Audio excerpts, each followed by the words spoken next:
My name is Etan Boritzer. I'm the author of a best-selling children's book series. It's called the What Is series. It's on character education and values and difficult topics that children ages 6 to 11 are addressing in our contemporary society. There's 15 current titles in the What Is series, and they're actually published in 16 languages. So it's a global mission that I'm on. Started with my 7-year-old niece asking me a difficult question after I'd come back from a 3-month intensive yoga ashram sojourn in South India, and asking me where I was. I said, India. She said, what were you doing there? I said, I was studying about God. And she said, well, what is God? So when a 7-year-old asks you a question like that, you have to pause a moment. And being a writer, I thought, let me try to address this subject from what I knew, the little that I know about the subject, to a 7-year-old. And that became the first book, actually 15 years after I wrote it. It was a very difficult subject for the publishers to get behind. But by the grace of God, I actually did meet someone who understood it. Now the book is in its 25th edition, and it's done quite well. So and the series progressed from there. What is love? What is beautiful? What is death? What is right? What is funny? And the subject that we're talking about today, of course, is world peace. So my subject, the book is called What is Peace? The book What is Peace, I've tried to emphasize peace not as a noun, but as a verb. There is a state of peace we talk about in the book. Let's say you and your friend are laying on your backs in a park and you're watching the clouds go by. There's a certain feeling of peace. Or you might be sitting up on a mountain somewhere and your eyes are closed and you're meditating and there's a sense of peace. But what if you're like a peaceful bug crossing the floor and you get stepped on? Is that the kind of peace that we're talking about? So peace is a very active, it's a verb that we need to do peace. So if someone steps on your foot, can you maintain the peace that perhaps we've been practicing in meditation or in yoga or talking about the subject or reading about the subject? If there's a bully in the playground who takes your basketball, can you react in a non-violent way? Can we talk about compromise? And these are the subjects that we want to engage our children in so that it becomes an action. We're not looking for a place where we could be peaceful. My own pastor, Reverend Michael Bernard Beckwith, says, we are the ones who are bringing the peace. We're not looking for the peace, we're bringing the peace. We're bringing the love. We're not looking for a place of love. Okay, we're bringing the beauty. We're bringing all the God qualities with us. So how do we bring the peace? And we start with, there's what we call meditation. So we talk about a little bit about meditation. We talk about a little bit about affirmative prayer, what that means, visioning what peace is.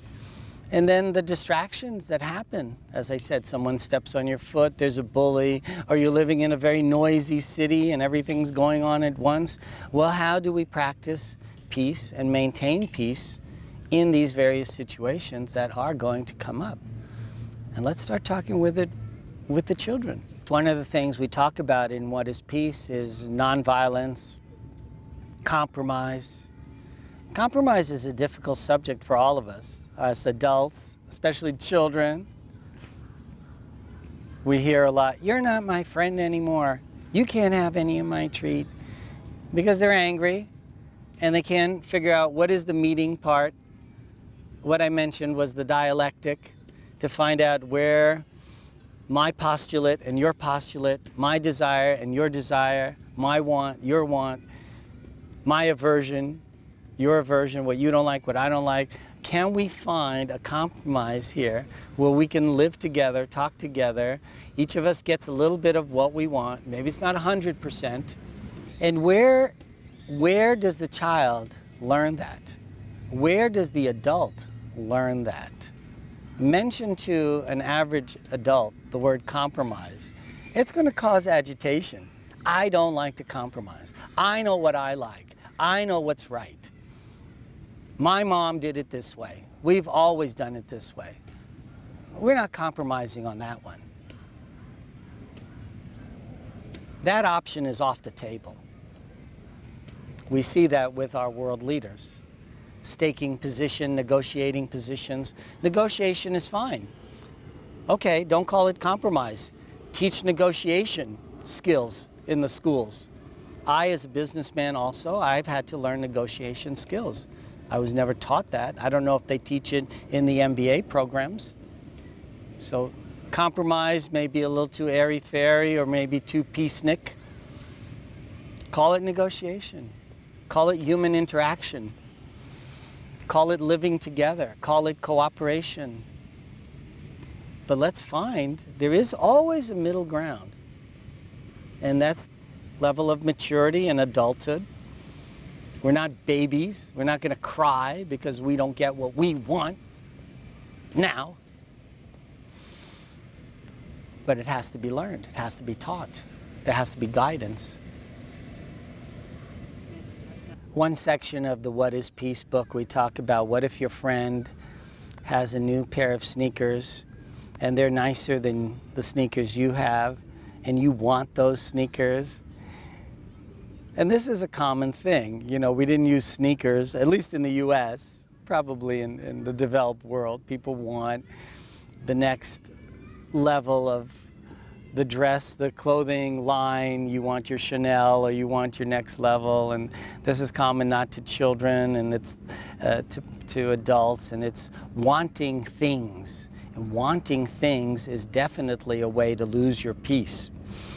Okay, because now you're not present, you're narrowed down to your focus of I want that thing, sneakers, new super yacht, new company to purchase, whatever it is that I want, that the other person has. I'm living in that. It's a long subject. The Buddha called it the hungry ghost realm. The hungry ghost realm is where you can never get enough. And the hungry ghosts are depicted as having long, thick necks and big bellies. Why is that? Because they have big desires. They're hungry for more and more things, but they cannot get those things into them because of their, so it's a hell realm situation. And we can look around at public figures and know who these hungry ghosts are. And your peace is disturbed. If your peace is based on awareness, I'm happy in this moment. One super yacht is enough, actually, if I think about it. I'm just so happy being on my ship at this moment. So you're fully present. In Sanskrit, it's called Purnam, which means fulfillment. You're feeling fulfilled always in this moment. But if you're not, if you're covetous, and it wasn't only the Buddha that talked about coveting your neighbor's wife or coveting things, other people's things, jealousy, envy, acquisition, then of course, how can I be peaceful? I'm not enjoying this beautiful day, enjoying the sound of that propeller-driven airplane. It's all part of this now beautiful moment that I'm enjoying. But if I've got to be at the most quiet place to meditate, that's called spiritual materialism, which exists also. I'm only going to wear white cotton clothes that are undyed without any chemical additives. I'm only eating this kind of food because it's only the best kind of food for this body. And you're getting into that kind of covetness also, coveting only the best. You're losing the presence of the moment. There's a parable that the Buddha said, the snake can be very peaceful when it's laying in its own hole in the ground alone. But once a danger comes to it, the snake loses its peacefulness and becomes aggressive.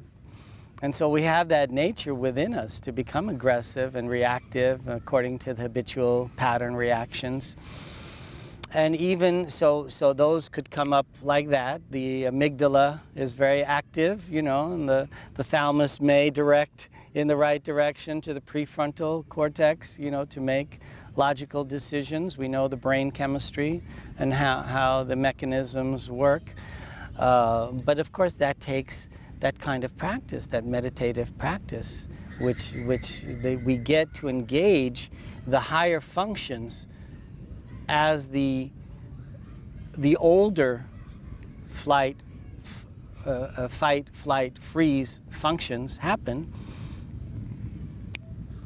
like that, then have you done the work so that the gatekeeper can modulate.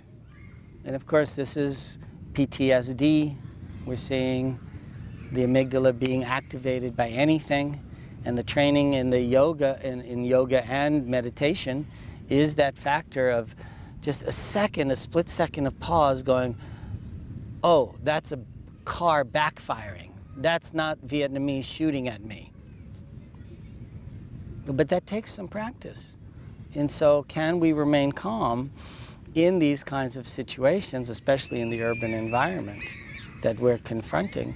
And yes, the answer is yes. I mean, the technology is there, but will you spend a few moments every morning or in the evening just sitting and practicing the technology so that when that amygdala snaps to action, that there's a split-second pause there where the function of awareness and decision-making and choices can actually kick in, and then we don't do violent actions. The only way to achieve peace on the most basic foundational level is through the practice of awareness, mindfulness. So now I'm looking at that woman and she's wearing the burqa and she's got only the slit showing, and her husband, he's wearing shorts and sneakers, you know, and a t-shirt.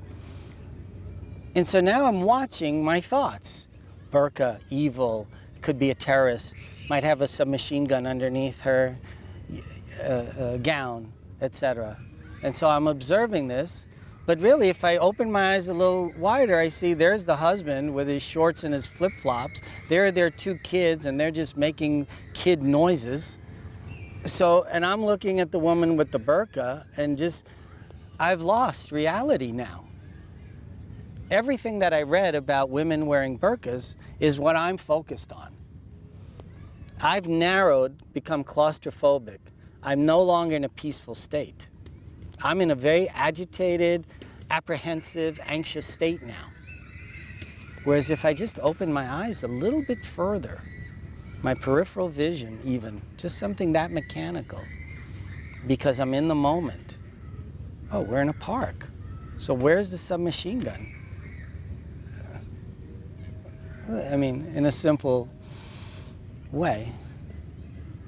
Awareness, mindfulness, that's the foundation. Breathing brings us to mindfulness. It's a practice. We just got to sit on our asses and start practicing. Talking about it is fine. That's called the theory and the study. We have to have the theory, but we have to have the practice. Without the practice, the theory is worthless.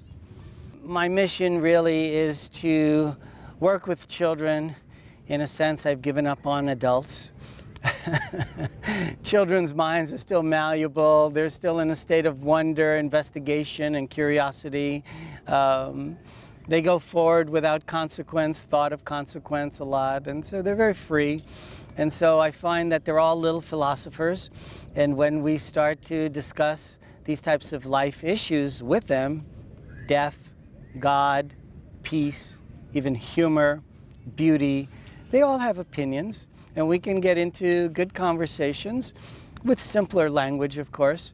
And so my mission has become to develop critical thinking skills with our children, develop emotional intelligence with our children through using these books. There's a lot of questions embedded in the text, so the teachers also like the books because almost like the lesson plan is embedded in the text of the books. But basically, we're trying to get the children to use their own brain muscles and give us the answers. So a big part of my inspiration, of course, is Maria Montessori, world-famous Italian educator. And some of her maxims was, she said, don't teach, allow the child to learn. Another one that I loved was she said, get out of the child's way. The children will learn if we make the learning fun and interesting and engaging in a sense, rather than that rote type of one person standing at the front of the class inculcating or trying to tattoo the mind with these ideas, some of which are very outdated, of course. So that's been my purview, and I'm confident from the responses that I've gotten from teachers around the world, students around the world, that these books actually are helping. And that's the payoff to me, ultimately, that I can see that a new generation will be thinking in a new way, based on new ways of exposing them to good thoughts, to what we should be thinking about.